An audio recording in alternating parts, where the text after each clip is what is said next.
बनाने के लिए सबसे पहले हमें चाहिए सूखा नारियल। तो ये मैंने 2 सूखा नारियल लिया, जिसको कि गिरी भी बोलते हैं। तो इसे हम सबसे पहले छोटे-छोटे टुकड़ों में काट लेंगे। आप चाहें तो इसे कद्दूकस भी कर सकते हैं, लेकिन कद्दूकस करने में थोड़ी मेहनत ज़्यादा लगती है, इसलिए मैंने इसे पहले काट लिया है। और काटने के बाद अब इसे मैं मिक्सी के जार में डाल दे रही हूँ, और मिक्सी के जार में डाल करके इसे हम चला लेंगे। तो बिल्कुल इसका फाइन पाउडर नहीं बनाना है, इसे हम हल्का दरदरा ही रहने देंगे। तो बीच-बीच में चलाते हुए पीसिएगा। तो मैंने नारियल को पीस लिया है, और पीसने के बाद इस प्लेट में निकाल लिया है। तो चलिए अब हम एक कढ़ाई लेते हैं, और कढ़ाई के अंदर डालेंगे घी। तो ये मैंने 1/4 कप घी लिया है। इस पूरे 1/4 कप घी का इस्तेमाल हम नारियल मेवा पाक को बनाने के लिए करेंगे। तो अभी मैंने सिर्फ इसके अंदर 2 चम्मच घी डाला है।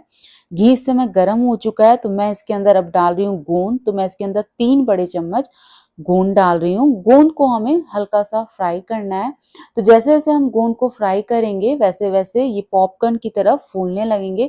बहुत ज़्यादा टाइम नहीं लगता है, सिर्फ 1 से 2 मिनट में ही ये फ्राई हो जाते हैं। तो आप देख सकते हैं इनका साइज बड़ा होना शुरू हो गया है, और अब ये बिल्कुल पॉपकॉर्न की तरफ फूल चुके हैं। तो इस समय अब हम क्या करेंगे, इनको कढ़ाई से निकाल लेंगे। तो मैं इस प्लेट के अंदर इसे निकाल ले रही हूँ। तो मैंने सारी गोंद को इस प्लेट के अंदर निकाल लिया है, और अब मैं इस कढ़ाई के अंदर डाल रही हूँ मखाना। तो ये मैंने 1 कप डाला है, और घी मैंने इस समय नहीं डाला है, क्योंकि थोड़ा सा घी कढ़ाई में रह गया था। तो उसी में मखाने को भून ले रही हूँ। मखाने को भी लगभग 2 से 3 मिनट के लिए लो फ्लेम पर भूनेंगे। ये तब तक भूनेंगे जब तक कि ये हल्के क्रिस्पी ना हो जाए।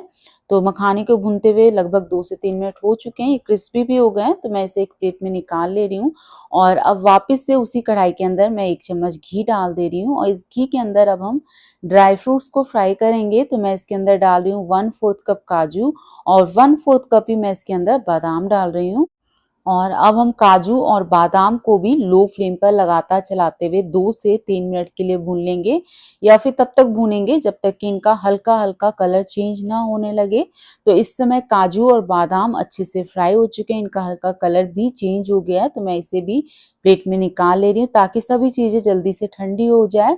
और इधर कढ़ाई में मैं वापस से 1 चम्मच घी डाल दे रही हूँ। अब पूरा घी मैंने इसके अंदर डाल दिया है, जितना भी कप में बचा था। और इसके अंदर अब मैं डाल दे रही हूँ सूखा नारियल, जो हमने पीस के रखा था।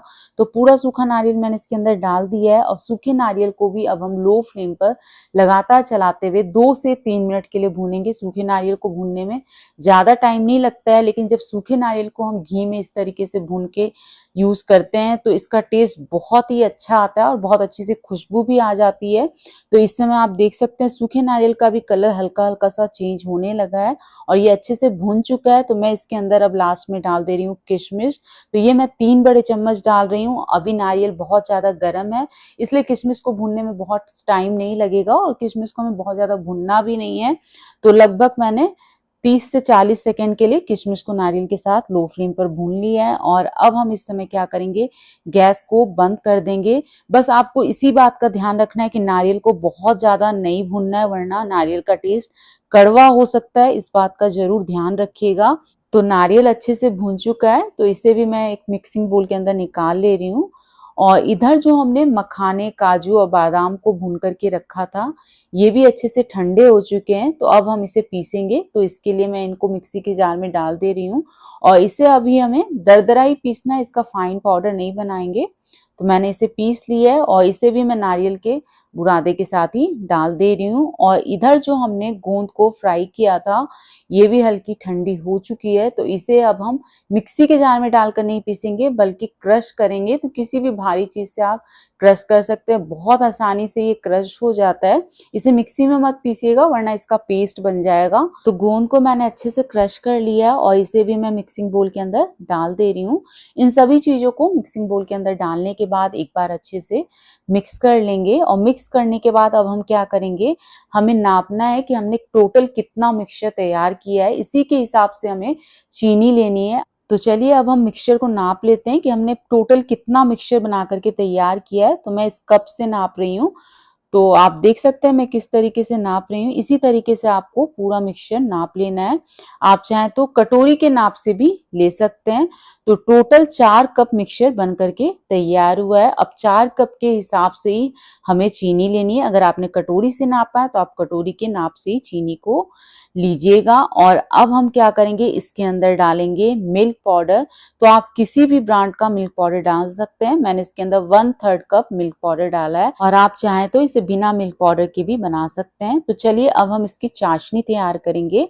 तो हमने टोटल 4 कप मिक्सचर बना करके तैयार किया था, उसके हिसाब से मैं 1.5 कप चीनी इसके अंदर डाल रही हूँ। अगर आप गुड़ से बनाना चाहें तो गुड़ से भी इस रेसिपी को बना सकते हैं। साथ में मैंने इसके अंदर 3/4 कप पानी डाला है। तो जितनी चीनी ली है उसका आधा मैंने इसके अंदर पानी डाला है। और अब हम इसे लो फ्लेम पर बीच-बीच में चलाते हुए चीनी के घुलने तक पकाएंगे। इस बात का ध्यान रखिएगा कि लो फ्लेम पर ही चाशनी बनाइएगा, वरना क्या होगा, चाशनी बहुत जल्दी गाढ़ी हो जाएगी और चीनी पूरी तरीके से घुलेगी भी नहीं और बर्फी काफी टाइट बन जाएगी, इसलिए इस बात का ध्यान रखिएगा।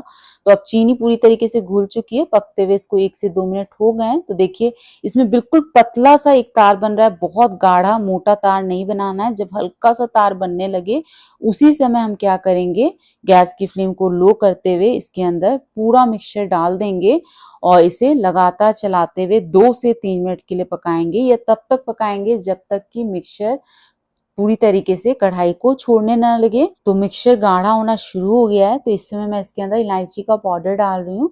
तो ये मैं आधा छोटा चम्मच डाल रही हूँ। इलायची का पाउडर डालने से इसका टेस्ट बहुत अच्छा आता है। और अब हम सभी चीजों को मिला लेंगे और बहुत ज्यादा इसे नहीं पकाएंगे, गैस की फ्लेम को लो ही रखना है। तो मैंने इलायची का पाउडर डालने के बाद इसे 1 मिनट के लिए लगभग और पका लिया है और इसने कढ़ाई को भी छोड़ दिया है। तो इस समय गैस को बंद करके इसे ग्रीस की भी ट्रे या प्लेट में डाल करके अच्छे से प्रेस करेंगे और इसकी ऊपर वाली लेयर को बिल्कुल इवन कर देंगे। तो हमें अच्छे से प्लेट या जो भी ट्रे आप ले रहे हैं उसे घी से अच्छे से चिकना कर लेना है। तो मैंने चिकनी की हुई ट्रे के अंदर इसे डाल दिया है और ऊपर से पिस्ते से गार्निश किया और अब हम इसे गरम गरम में ही काटेंगे। तो हमें गरम गरम में ही काट लेना है, क्योंकि अगर आप ठंडा होने के बाद काटेंगे तो इसके पीसेस सही से कटते नहीं है। तो मैंने इसे काट लिया है और आप देख सकते हैं बर्फी हमारी अच्छे से सेट हो चुकी है और अब ये हल्की ठंडी भी हो गई है। तो हमारी सॉफ्ट नारियल मेवा पाक बनकर के तैयार है। आप एक बार इस रेसिपी को ट्राई करिएगा और रेसिपी पसंद आए तो प्लीज लाइक शेयर सब्सक्राइब करना ना भूलें।